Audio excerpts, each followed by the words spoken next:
Hello super friends and welcome to DC TV Talk, and in today's episode we are going to be reviewing The Flash Season 5 Episode 1, otherwise entitled Nora, so let's dive into the review.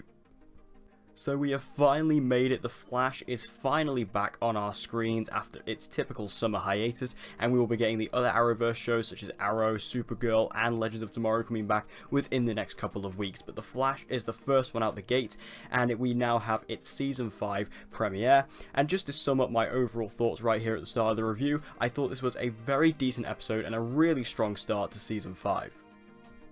First off, I want to talk about Nora herself, which is of course Jessica Parker Kennedy, and the role of Nora Allen. I thought she was really just a joy on screen. I thought she was really fun, she was really cute, she was really adorable. Just having her there, you know, interacting with her parents was really interesting, and seeing her just kind of embrace this role, you know, embrace the fact that she is now in time with the Flash was clearly a thing that she was reveling in, and the audience was therefore reveling in it too. And it was really nice just to see her play off all of that. Also, Nora does say a couple of things that just really get me excited. Like, she mentions Lightning Lad from the Legion of Superheroes, which is amazing, and she also mentions the Grodd versus King Shark fight, which Todd Helbing teased at Comic-Con. So that kind of confirms that we could be seeing that later on this season, and that's really exciting if you ask me. And all these elements made Nora a very good character for me. And we did get our typical villain of the week in Gridlock, who was alright. I do quite like his concept in terms of his powers, that, you know, he could just absorb kinetic energy and therefore get more and more powerful, so you couldn't really hit him or take him down because any impact would then create kinetic energy, which he would then absorb and become more powerful with. I thought that was really interesting, and the way they implemented that into how they took him down with zero gravity was very cool. It's one of those typical kind of science things that the Flash do, but it was really nice to see kind of bringing that back to that Season 1 vibe, because this was the Season 1 vibe. This is what this, you know, this season is, and that's what this episode felt like. This felt like Season 1, not like Season 4 tried to do. This actually nailed it. Also, it was really nice to see Wally West step up in this episode. I think this is Wally's best episode since Season 3. Like, he was really good here. You got to see a lot of action with him. You got quite a lot of lines as well. And also him, you know, referencing the Legends, actually going to the Legends in this episode. You don't see any of the Legends, but you do see Wally go off to them for some help at some point, and he also uses the Legends as a lot of a reference point for many times throughout the episode. It was really nice to see Wally actually having stuff to do. It's just such a shame that he's only going to be in 2 more episodes this season, and he won't be appearing on Legends of Tomorrow at all. So it's really disappointing, but it was nice to see Wally kind of get his due here. And as I mentioned, the relationship between Nora and her parents is very interesting. Her relationship with Barry is really nice to see, you know, the way she just admires him and she really wants to impress him, live up to his legacy. She really wants to be, you know, the daughter of the Flash and live up to that name. But then I really felt bad for Iris in this episode. I really did. Like, Iris is really trying to connect with Nora. She's really trying to get that mother-daughter bond that Iris so desperately wants from Nora, but obviously Nora is not giving much back, and we don't quite know what this is yet. We don't quite know why Nora is being very distant to Iris, but I just honestly, I felt bad for Iris. I really did. I felt like she was really trying hard and just getting nothing back, and obviously we're going to see how this develops as the season goes on, but I think it sets good foundations for this potential new storyline that we're going to be going down. Now, I think some of the best moments of this episode really came down to some of the quieter, more chilled out moments, especially when it's just a lot of scenes of characters just talking. Like, for example, there's the scene where Barry and Iris are discussing Nora and like why she shouldn't really be here, and Barry's saying many good things. Like, he's talking about how, you know, his entire life's been out of order, and the one thing that you really hoped he'd be able to do normally is have a child with Iris, and now obviously his child has shown up, but at the age of her late 20s, and, you know, just out of nowhere, and he's already missed all of her big firsts in her life. And it was a really nice conversation, really grounded, really real, and I think that Grant Gustin really did a good job with it. I think Candice Patton was brilliant in it too, and again, I think there are a lot of scenes in that. I'll get to another one later on, but that particular scene really did hit me. I think that was a really well done, really well written, really well acted scene, and it was a real standout for me. This then leads into the big reveal, which Nora takes Barry into the time vault, and says, you know, he shows the newspaper article, the Flash, you know, missing, vanishes in crisis, and you then see another newspaper article which is also written by Iris, which says Flash still missing. And if you actually look at the date of that newspaper article, it's from 2049. So obviously Flash goes missing in 2024. But that means in 2049, 20 odd years later, he is still missing. So this is very interesting, and obviously this does lead into Nora saying that, you know, she was born a couple of years before 2024, so we can kind of assume around 2021, 2022, somewhere around there.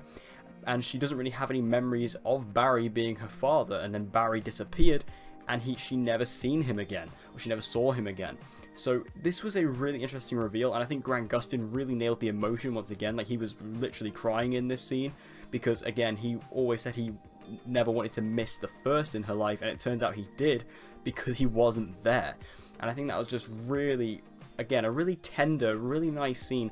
So many of these quieter scenes really made an impact for me in this episode, and this was another one. And I think, again, it was a really good reveal, it was a really good moment, and again, adds more fuel to the fire about this Flash missing, vanishes in crisis story.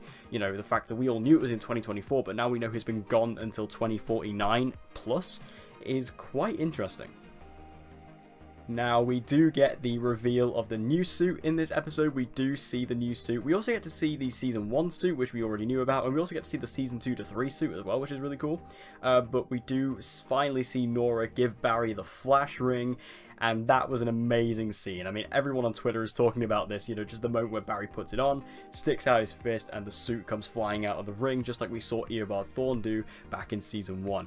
It was a really, just incredibly fan-pleasing, badass moment that we all loved, and seeing Barry jump into the suit and finally get into it in live action. This is our first official, you know, live action shot of the suit in the episode itself, and I have to say, as someone who's been fairly critical of the suit over the past few weeks, I do like it in the show. I think it looked really cool. I really enjoyed it. And probably my favourite moment about all of this comes from the line that Cisco says, where he states, "Oh, damn, did I make that?" And Nora replies, "No, Ryan Choi made it," which really sparked my imagination, because if you don't know, Ryan Choi is actually a member of the DC canon who actually becomes the Atom after Ray Palmer. So that basically, there you go, that confirms Ryan Choi is in the Arrowverse at some point in the future. Will we see him on The Flash at some point? Maybe. Will we see him on Legends? Hopefully. I don't know, but I think it's really awesome the fact that they name-dropped Ryan Choi, as he is the third iteration of the Atom as far as I remember. He was also in the most recent Injustice video game, Injustice 2, and it's really cool just to get Ryan Choi name-dropped. I love that, and I did love the suit in the episode. I think it looked really good in live action. Then we get the big action sequence, we get the big plane scene that we got teased from the trailers, and we get a massive speedster team up. We get Wally, we get Barry, and we get Nora all teaming up in their speedster suits to take on this plane. And basically we see that Gridlock is trying to take down this plane in order to absorb its kinetic energy, and basically they realize that this building is heading straight for the city, and if they don't phase it, it's going to destroy all the buildings. So Barry and Wally are kind of like, okay, we have to get onto this plane, we have to phase through it. But Nora says that she can't phase, and this leads into an excellent moment. A really, again, really, although this scene takes place in a really hectic, you know, interaction, it's a really nice, tender moment inside of the scene itself, where we see Wally and Barry phasing the plane, and Barry just looks at Nora and talks to her, and he recites the lines that Eobard Thawne Harrison Wells said to him in Season 1 when it came to phasing. Obviously, Harrison Wells taught him everything he knew about being the Flash and all the powers and things like that. So to see him use that knowledge and use that, you know, wiseness on his daughter Nora to teach her how to phase, it was a really special moment and really brought us back to Season 1. They even had flashbacks of Harrison Wells saying these lines, or Eobard Thawne as Harrison Wells saying these lines, and it was a fantastic moment. I couldn't believe it to actually see, you know, Tom Cavanaugh as Harrison Wells, even though it was flashbacks. It was just really nice to see him there. And it was such a fantastic scene, and then this leads into the amazing part that you would have seen from the comics, where the plane comes down across the bridge and it phases through the bridge. It was such a good moment, absolutely outstanding, and a really good action sequence for the Flash. I think it's one of the best ones it's maybe ever done. And the end scene, again, is another one of those more quiet scenes that really impressed me. In particular, the scene we have with Wally and Joe, where Wally is discussing about, you know, how much he enjoyed his time on the Legends, how much that really helped him, but how much he still doesn't really want to stay on Team Flash because, you know, even though there's all this stuff going on and he does want to stay, there's still other stuff that he needs to go and do. And, you know, it's just a nice moment between father and son as he accepts that and tells him, you know, you need to go and do what you need to do. And I think that was, again, a really good moment. And this leads into Barry and Iris, who are just sat there talking about Nora. And their conversation, again, is like a really nice cap-off to the conversation they had earlier on in the episode. I thought it was just a really great moment overall. And this leads into another fantastic moment with Nora and Barry going to actually get ice cream from the shop that Barry took Nora to, and also that you know, Barry's parents took Barry to when he was a kid. And again, it's just all these nice little moments that I really loved in this episode. And the episode ends with Gridlock being transferred through prison, and we actually see Cicada come in and actually destroy it and therefore kill Gridlock. We do see him in his costume. He comes out and he states that he is looking to kill all metas. And obviously we kind of knew this already, we kind of knew that was his plan, but we actually get to see him actually do it here by taking out Gridlock. We get to see his lightning bolt daggers, which really are a cool looking thing. Like, they really just come out of nowhere, they glow, really effective looking stuff. I really like that. And it gives us a little teaser Cicada, and I think in episode 2 we are going to see a little bit more of what Cicada has to offer. Overall, I really liked this episode of The Flash. I thought this was a brilliant premiere. I thought it was a really good start for the season. The only complaint I really have is the Cecile still having powers thing. I thought that was really odd, and I thought that was just not needed. And, you know, even because it worries me because Danielle Nicolette is a series regular this season, so I have a feeling they might play on these powers a little bit more, which worries me. Nothing against the actress or the character necessarily, it's just I really hope they don't emphasize on these powers because I thought we moved past that. And if they use them in smart and interesting ways, then that'd be fine, but I have a feeling they're going to use it a bit more in a cringy way like they did last season, but we'll have to wait and see. But other than that, I thought this was a fantastic start for The Flash Season 5, really gives a good tone setter for what we can expect. Like I said earlier, this is what Season 4's tone should have been. Season 4 said, okay, we're going to go back to the Season 1 tone, but it just went way too far and became just cheesy and over the top and quite cringy, whereas this is the perfect balance because this does have a lot of humour. It is very light-hearted, but it has the heart and the emotion too, which is exactly what Season 1 nailed. And this really felt the closest to Season 1 that we've ever had, and I think that's a real true testament to telling you how good this episode was, and it was a really awesome start for The Flash Season 5.